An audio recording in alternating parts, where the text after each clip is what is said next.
Assalamu alaikum, my dear audiences. Nafisa Waeed Himmat Wali is here in front of you with a TED Talk review today.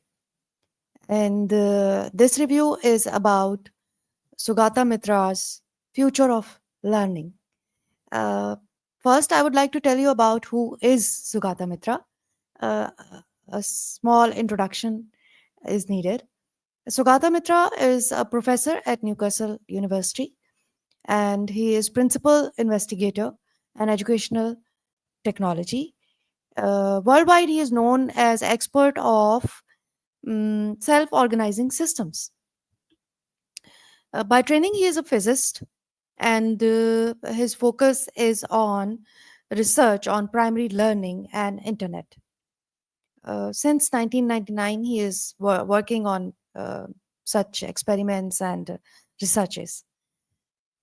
He is a winner of TED Talk Prize, $1 million, in 2013, which he invested again on the research for education and technology.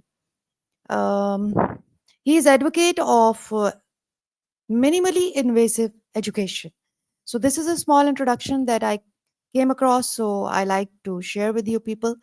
Now I would like to start about his talk that I watched, and I would like to discuss about his the complete talk. I would like to discuss each and every point as it is very important and it's relevant to right now to our education system.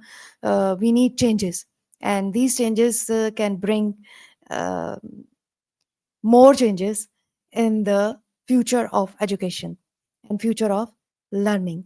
So as he started, he told us that he is starting his uh, slides in the opposite direction.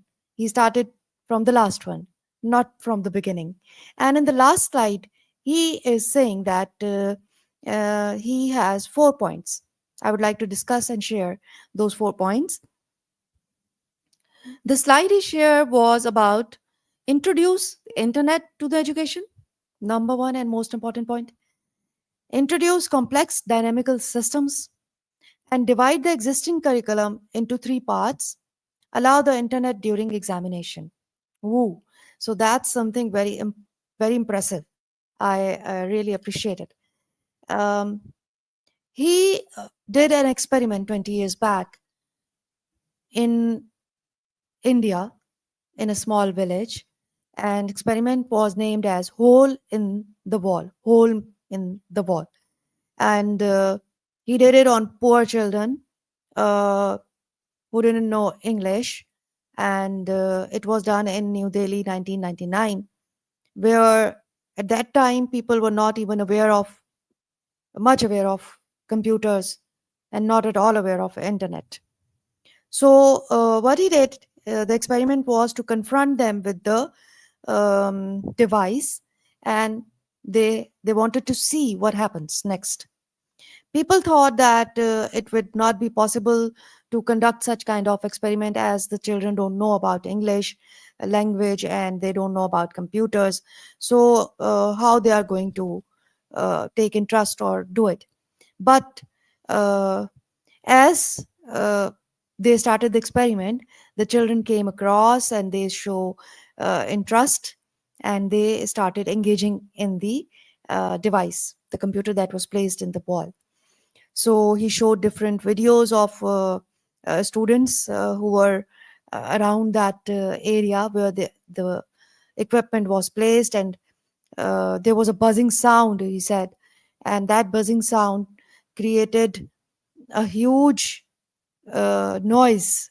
And later comes results, like by hook or by chance, the students, the children, reach to some downloads, or they are able to do something on the internet. So they were excited later. So it created a noise and it created a chaos, and through this they were learning. So the people who were conducting the experiment, and they were astonished that who is teaching them. There is no teacher. Here, Sugata Mitra came to know that absence of a teacher could be pedagogical, and it's a factor of that assist in learning.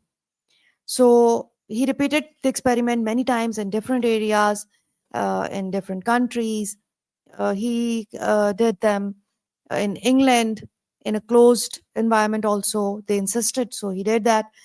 Um, he published uh, an experiment about the experiment, and where he pointed out few things.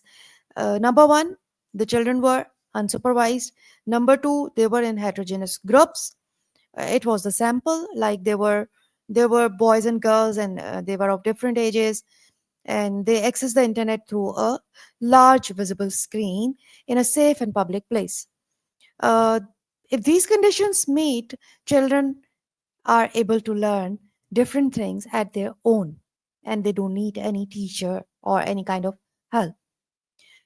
He repeated the experiment, as I told earlier, in England, inside a closed environment, self organized learning environment of soul. They made the question harder and harder, and he says that uh, at time he asked a question from the students that anything exists in two places at the same time. So they were thinking that the children would say no. They were just 9-year-old students and children. So the students went away, and they came back after 15 minutes, and they said, uh, "Did you heard about quantum entanglement?" Means that they have searched about it. So he published this and all his observations in Guardian newspaper, and he wrote an article about it. Oh, one thing he added here, that what you have to do at that time, you have to appreciate. How? You have to say, um, wow, you have done something fantastic. uh, that would really great, show me more. So the kids will get confident, and they will share more with you. They will say, oh, it's nothing, come along, and we'll be sharing more.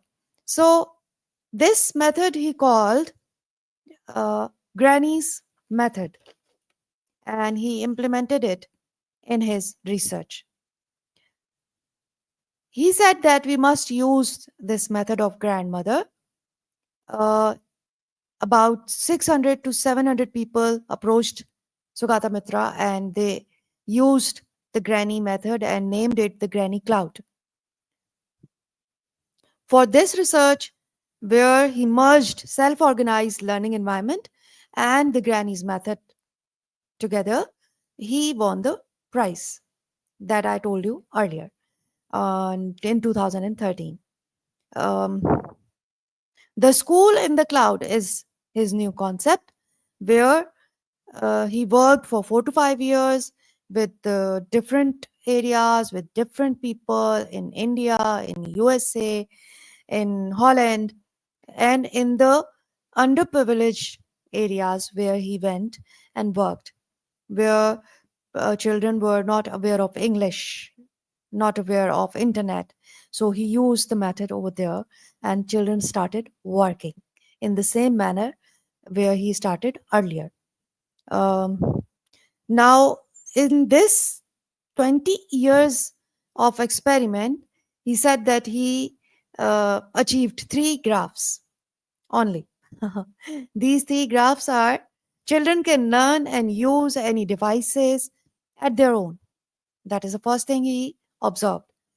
If you allow children using internet, and they are given four conditions, they become better and better in it. And what are those four conditions? He told us about that. Uh, One more thing, bonus. What is that bonus? Bonus is reading comprehension in whatever language they are searching, or it improves and goes up and up. So there is an invisible teacher working.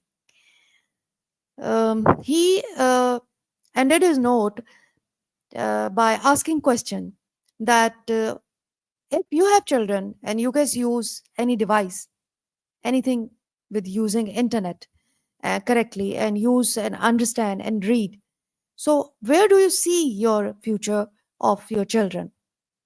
What we are looking at is the next step in what we call school.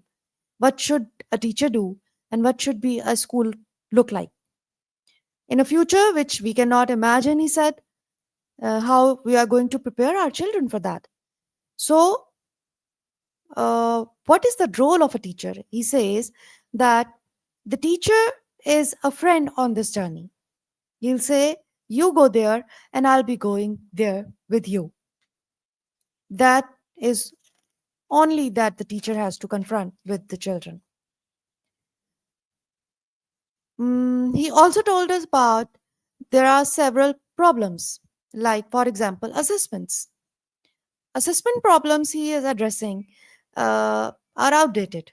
He is saying that these are these were planned for 1910, and people of 1910 are dead. And why are we preparing our children for those people? There isn't any need of steam engine now, isn't it? We need to prepare our children for future assessments, for assessment systems for real world. Here he added a statement that our education system is based on just in case instead of it should be placed on just in time. He said that whenever we need to ask about quadratic equation now, we will consult internet. We are consulting internet 24/7, and internet dominates our lives. So why can't we allow our children to use internet at schools? He is an advocate of internet in examination and assessments, and he says that assessments should be changed. Internet is moving and changing fastly, and we cannot move that fast. So we have to give internet to the children so they can learn at their own pace. His whole method is all about internet usage, dependency on the internet, and he suggests that internet should be used as a subject in schools so children can use it as it is required of requirement of the time.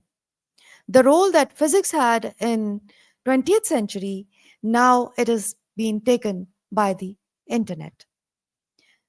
Like, for example, he said that we write a tweet. 100 people write that tweet in 100 different ways. And see, the same buzzing sound arises, and we change with that buzzing sound. And we learn something new from it. Uh, he says that we need to divide curriculum into three parts: the stuff that is necessary for life, not steam engines or quadratic equations, things that you feel good to know, and the assessments and exams. We have to teach our children how to do that well, memorize well, and learn to forget it once you're done with the exams. Allow the use of the internet, the most important thing, during examinations. It's obvious. We use it every day, we use it every time, we use it 24/7, and we ask questions from it. And so it is important to allow the children to use it as well. He ended his talk, by saying that if we can do these four things, the future of learning is hidden inside there, and it's coming out right here from the inside. So this is an amazing talk, and the key takeaways for me are that I'm also advocate of internet in schools. Always said this thing previously while I was serving at a system at a school, and now I'm also working with uh, a system who is the biggest advocate of AI and internet. So I think the assessments and the schools need to change and develop in the new era to to prepare our children for the future. they belong to. Thank you. Take care. Allah Hafiz.